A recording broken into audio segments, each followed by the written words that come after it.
پچھلے خطبہ جمعہ میں 15 شعبان جسے شب برات اور ہم سب شبرات کے نام سے جانتے ہیں، اس کی کیا حقیقت ہے، اس تعلق سے میں نے آپ کے سامنے واضح دلیلوں کے ساتھ میں نے آپ کے سامنے پیش کیا تھا کہ 15 شعبان کی رات کچھ بھی ثابت نہیں ہے کتاب و سنت سے۔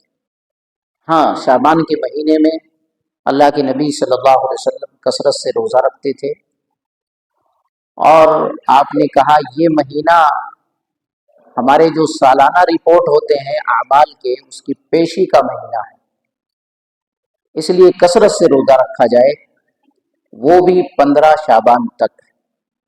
اس کے بعد رمضان کی تیاری میں نفلی روزے نبی صلی اللہ علیہ وسلم نے رکھنے سے منع فرما دیا، اللہ کہ کوئی سوموار اور جمعرات کا روزہ کنٹینیو ہر مہینے میں رکھتا رہا تو رمضان سے پہلے بھی اگر جمعرات اور سوموار پڑ جائے تو وہ روزہ رکھ سکتا ہے، اس کے لیے ممانعت نہیں ہے، کیونکہ پہلے سے اس کی عادت ہے سوموار کی اور جمعرات کے روزہ رکھنے کی، تو شریعت نے اس کے لیے چھوڑ دیا ہے۔ باقی عام لوگوں کے لیے 15 شعبان کے بعد نبی صلی اللہ علیہ وسلم نے منع کر دیا ہے۔ اس تعلق سے پوری وضاحت آپ کے سامنے آ گئی تھی۔ 15 شعبان کی جو رات ہے، شبرات کی رات، جو رات گزر چکی ہے، اس رات کے تعلق سے میں نے آپ کو پچھلے خطبہ جمعہ میں 2 باتیں بتائی تھی۔ پہلی چیز، ہمارے سماج میں اس رات کو لے کے لوگ یہ سمجھتے ہیں فیصلے کی رات ہے، اس میں تقدیر کے فیصلے کیے جاتے ہیں، رزق اور روزی کے فیصلے کیے جاتے ہیں۔ معاملہ ایسا نہیں ہے، کیونکہ سورہ دخان کی آیت نمبر 3 کو لے کر کے جو آیت کریمہ پیش کی جاتی ہے، وہ دراصل آیت کریمہ لیلۃ القدر کے تعلق سے ہے، اور لیلۃ القدر رمضان میں ہے۔ میں نے قرآن سے بھی اس کو ثابت کیا تھا، اور حدیث سے بھی میں نے آپ کو سمجھایا تھا کہ کتاب و سنت سے یہی ہے کہ سورہ دخان کی جو آیت ہے وہ لیلۃ القدر کے تعلق سے ہے، اور لیلۃ القدر جو شب قدر ہے وہ شعبان میں نہیں ہے، وہ رمضان کے مہینے میں ہے، وہ بھی طاق راتوں میں، جو آخری 10 راتیں آتی ہیں، ان آخری 10 راتوں میں جو طاق راتیں ہیں اس میں زیادہ چانس ہے شب قدر ہونے کا۔ لیکن لوگوں نے جو کل کی رات گزری ہے اسی کو شب قدر مان لیا، اسی میں رات جاگے، اسی میں نوافل ادا کیے، اسی میں عبادتیں کی، ایک دوسرے سے معافی اور تلافی کا سلسلہ بھی چلتا رہا لوگوں کا۔ شریعت میں ایسا کوئی معاملہ نہیں۔ روزے کے تعلق سے اور اسی طریقے سے صلاۃ الفیہ کے تعلق سے بھی میں پچھلے خطبہ جمعہ میں نے بہت وضاحت کر دی تھی، ساری بات بتا دی تھی۔ آج کے خطبہ جمعہ میں کچھ چیزیں باقی رہ گئی تھی، میں نے وعدہ کیا تھا کہ ان کی بھی وضاحت کر دوں۔ حالانکہ شبرات گزر چکا، آج لوگ روزے سے بھی ہوں گے، کئی لوگ شبرات کے تعلق سے۔ حالانکہ شریعت کا نہ تو رات جاگنا شریعت سے ثابت ہے، نہ تو آج کا روزہ ثابت ہے، بلکہ شریعت میں ایک روزہ جمعہ کے دن رکھنا سختی سے منع ہے، کہ جمعہ کی رات کوئی قیام نہ کرے، روزہ نہ رکھے، بہت سختی کے ساتھ شریعت نے منع کیا ہے۔ تو اب شبرات کے تعلق سے جو خرافات ہیں، مزید وہ خرافات آپ دیکھ لیں، سمجھ لیں، تاکہ اس طرح کے خرافات سے اپنے آپ کو بھی بچائیں اور لوگوں کو بھی بچائیں۔ ہمارے یہاں خرافات کے تعلق سے شبرات میں جو خرافات ہے، ایک خرافات یہ بھی لوگوں نے کیا گزشتہ رات میں، کل رات میں، آج کی جو رات گزری ہے اس رات میں، کہ لوگوں نے حلوہ خوری کی۔ جس نے حلوہ بنایا گھر میں، نہیں بنا پائے تو جا کر کے بھیڑ لگائی ایسے جگہوں پر جہاں سے حلوے ملتے ہیں، اور بنے بنائے حلوہ بھی لے کر کے لوگ آئے۔ یہ خاص کل کی رات میں، آج کی رات میں یہ سارا معاملہ ہوا ہے۔ غور کیجئے، اس کے پیچھے کیا حکمت ہے، کیوں ایسا ہے کہ آج ہی کے دن حلوہ کھائیں؟ حلوہ تو ایک مقوی غذا ہے، آدمی کی صحت اس سے ٹھیک ٹھاک رہتی ہے، آدمی کبھی بھی حلوہ بنا کے کھائے، شریعت نے منع نہیں کیا، روز آپ حلوہ بنا کے کھائیں۔ لیکن شبرات کی رات کو حلوے کے لیے خاص کرنا، حلوہ بنا کے کھانا، کیوں ایسا کیا گیا؟ لوگوں نے اس کے پیچھے، جو علماء نے ان کے لکھا ہے، اس کے پیچھے لکھا ہے کہ چونکہ غزوہ احد کے موقع پہ نبی صلی اللہ علیہ وسلم کے جو دندان مبارک تھے، دانت تھے آپ کے، وہ شہید ہو گئے تھے۔ یہ بالکل صحیح ہے کہ آپ کے دانت شہید ہوئے، تو اللہ کے نبی صلی اللہ علیہ وسلم نے اس موقع پر حلوہ کھایا، اس لیے یہ حلوہ خوری کی، یہ حلوہ کھانے کی جو سنت ہے وہیں سے یہ چلی آ رہی ہے، اس لیے ہم ایک سنت ادا کر رہے ہیں، ہم کوئی غلط نہیں کر رہے۔ عام طور سے یہ بڑی دلیل ہے جو دی جاتی ہے، حالانکہ یہ جو بڑی دلیل ہے یہ بالکل غلط دلیل ہے، کیونکہ نبی صلی اللہ علیہ وسلم کے جو دندان مبارک شہید ہوئے وہ شوال سن 3 ہجری میں۔ آپ نبی صلی اللہ علیہ وسلم کی سیرت کی کوئی بھی کتاب اٹھائیے، کوئی بھی کتاب سیرت کی جنہوں نے بھی لکھا ہے نبی صلی اللہ علیہ وسلم کی جیونی پہ آپ اٹھا کے دیکھیں، کہیں بھی شعبان کے مہینے میں یہ جنگ نہیں ہوئی، شوال کے مہینے میں سن 3 ہجری میں یہ جنگ ہوئی۔ گویا کہ شوال کا مہینہ ابھی آنے میں، رمضان کے بعد شوال شروع ہے تو شعبان ہے، اس کے بعد رمضان ہے، اس کے بعد کہیں جا کر کے مہینہ شروع ہو رہا ہے، شوال، ذوالقعدہ، ذوالحج، تب مہینہ ختم ہے۔ گویا کہ 1.5 مہینہ پہلے سمجھ لیجیے، 15 کو کھائے ہیں تو 15 دن اس میں باقی ہے، رمضان 1 مہینہ 1.5 مہینہ پہلے حلوہ کی سنت ادا کر دی لوگوں نے۔ ایسا نہیں ہے، کتاب و سنت میں نہیں ہے۔ اگر واقعی کوئی نبی کی سنت ہی ادا کرنا چاہتا ہے تو اتباع تو یہ تھا کہ پہلے آدمی دانت توڑے اس کے بعد حلوہ کھائے۔ پوری اتباع تو یہاں ہوگی کہ نبی صلی اللہ علیہ وسلم کے دانت ٹوٹے تھے اس کے بعد آپ نے حلوہ کھایا تھا، تو پیروی تو جب ہوگی کہ آدمی خود بھی اپنے دانت توڑ لے اور اس کے بعد حلوہ کھائے کہ بھی نبی کے دانت ٹوٹے تھے، میں نے بھی اپنے دانت محبت میں توڑے اس کے بعد حلوہ کھایا۔ ایسا نہیں ہے معاملہ، کتاب و سنت میں ایسی کوئی بات نہیں ہے۔ بلکہ آپ کو تعجب ہوگا کہ جو لوگ حلوہ کھاتے ہیں ان کے علماء سے پوچھا گیا، ان کی علماء کی کتابیں موجود ہیں، ان سے پوچھا گیا کہ یہ جو حلوہ ہے اس کا کیا معاملہ ہے، تو انہوں نے کیا کہا کتاب و سنت میں ایسی کوئی چیز موجود نہیں ہے۔ کتاب و سنت میں کوئی ایسی چیز نہیں ہے کہ حلوہ کھایا جائے، بنایا جائے، کوئی نہ سنت ہے، نہ کوئی فرض ہے، نہ کوئی مستحب ہے، ایسا کوئی عمل نہیں ہے۔ انہوں نے صاف کہا کتاب و سنت میں موجود نہیں ہے۔ ایک ابھی ویڈیو وائرل ہوا، بہت زیادہ یہ وائرل ہوا، ایک دنوں میں کسی عالم نے تقریر کی، کہا حلوہ تم کتابوں میں تلاش کرتے ہو، ہم تو حلوہ اپنے دیگچی میں رکھ کر کے کھاتے ہیں، ہمارے دیگچی میں حلوہ ہے، کہیں قرآن و حدیث میں تمہیں نہیں ملے گا۔ اندازہ لگائیے، غور کیجئے، پتا چلا کہ حلوہ خوری جو ہمارے یہاں لوگ سنتے ہیں سمجھتے ہیں جو بنایا وہ سنت پہ عمل کر رہا، جو نہیں بنایا وہ بدعت کر رہا۔ یہی تو معاملہ ہو رہا ہے، جس نے کیا وہ گویا کہ نبی سے بہت محبت کرتا ہے، حقیقی محبت کرنے والا ہے، اور جس نے نہیں بنایا گویا نبی سے محبت نہیں ہے، اس کو مسلمان نہیں ہے۔ اس طرح کی ذہنیت اور سوچ ہماری جو بنی ہوئی ہے، یہ کتاب و سنت کا معاملہ ہے ہی نہیں، کتاب و سنت میں ہے ہی نہیں کہیں اس طرح کی چیزیں۔ تو یہ بھی ہم سمجھیں کہ حلوہ خوری کی کوئی حقیقت نہیں ہے، جو ہمارے سماج نے بہت زیادہ اس کو آگے بڑھا دیا ہے۔ اسی طریقے سے اس رات کو آتش بازی، چراغاں کرنا، یہ بھی پچھلی رات میں جو رات گزری ہے بہت جگہ آتش بازی ہوئی ہوگی، بہت سارے لوگوں نے چراغاں کیا ہوگا، اپنے گھروں کو چراغاں کیا ہوگا، مسجدوں کو سجایا ہوگا، اپنے گھر کی ساری لائٹ پوری رات جلا کے رکھی ہوگی۔ یہ چراغاں، یہ مجوسیت کی علامت ہے۔ اسلام میں مجوسیوں سے یہ ساری چیزیں آئی ہیں، اسلام نے یہ چیزیں ہمیں نہیں دی ہیں، بلکہ یہ فضول خرچی کی شکل ہے۔ آپ دیکھیں چراغاں کرنا، آتش بازی کرنا، ہمارے غیر مسلم بھائی دیوالی کے موقع پہ آتش بازی کرتے ہیں۔ اسی طریقے سے عیسائیت میں دیکھیں کرسمس کے موقع پر یہ ساری سجاوٹ کرتے ہیں، چراغاں کرتے ہیں، یہ غیروں کی نقالی ہے، غیروں کی چیز ہے۔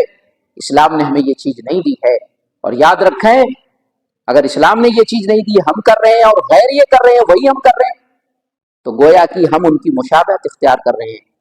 آپ دیکھیں نبی صلی اللہ علیہ وسلم نے صاف منع فرمایا، ابو داؤد کتاب اللباس کی 4031 نمبر کی حدیث آپ دیکھیں، عبداللہ ابن عمر رضی اللہ عنہ حدیث کے راوی، اللہ کے نبی صلی اللہ علیہ وسلم نے ارشاد فرمایا، عبداللہ ابن عمر کہتے ہیں من تشبہ بقوم فہو منہم، بہت واضح حدیث ہے یہ کہ جس نے جس قوم کی مشابہت اختیار کی اس کا شمار اسی میں سے ہوگا۔ اسلام کی چیز نہیں ہے، آپ نے اسلام سمجھ کے اسے کیا یا مسلمانوں نے اسے کیا تو مسلمان بظاہر تو ہے، لیکن اللہ کے ہاں ایسے لوگوں کا شمار مسلمانوں میں نہیں ہوگا، چاہے کسی کی عادت و اطوار کو لے کے، کسی کے کلچر کو لے کے، کسی کے کھانے پینے کو لے کر کے، کسی کے لباس کو لے کر کے، کہیں بھی مشابہت ہو، مشابہت کی کوئی بھی شکل آپ اپنائیں، شریعت نے اسے حرام قرار دیا ہے کہ مشابہت بالکل نہیں ہونا چاہیے۔ اسلام نے ہمیں جو اصول بتایا، جو طریقہ بتایا، صبغۃ اللہ ومن احسن من اللہ صبغہ، اللہ نے کیا کہا؟ اللہ کا رنگ،